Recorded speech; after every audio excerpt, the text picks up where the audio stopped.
I was out with my friends, floating on tubes in the Kishwaukee River, and the next day, we're planning my sister's funeral.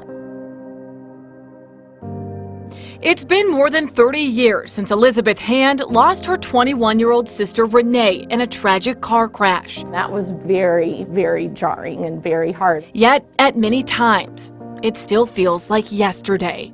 I liken losing someone to like losing a limb. You get used to not having it there, but you never forget that it was once there. You know, you learn to live without it, but you never forget that you had it.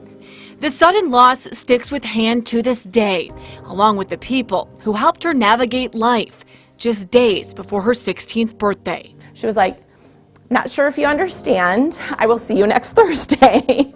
Hand's talking about her guidance counselor, the woman who made sure she attended the school's grief support group. That was probably one of the most life-changing decisions and moments in my life.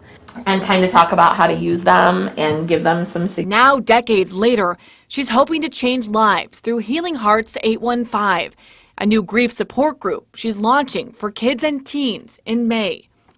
Really want to start connecting kids with kids who they maybe can rely on for those moments. On there, they would put their name.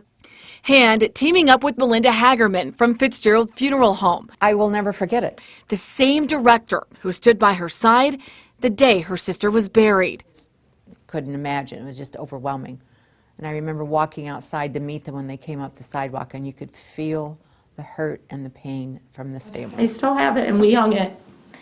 The group will meet once a month to journal and talk about their loss with people fighting the same feelings that can sometimes show up. I'll never forget, I was at a basketball game cheering, and I was doing my thing, and I looked in the stands, and another girl and my squad sister was in the bleachers.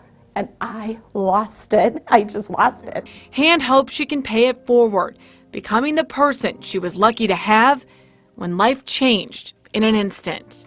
I want parents to know is that their kids are going to tell them they're fine, and they're not going to want to come. And sometimes you need a little shove, and you need a little push. In Rockford, Whitney Martin, Eyewitness News. And that's what she's really pushing right now, is to say that your kids might not feel like they actually want to go, but just getting them there, that is the first step in all of this. Now, Healing Hearts is non-denominational. They're going to actually meet, though, at Holy Family Church. It's the first Sunday of every month. Starts May 2nd from 4 to 5. We're going to get you all those details online. But if you know somebody, I mean, we tell you guys very often about sudden loss, you know, please spread the word on this. Well, meanwhile, today,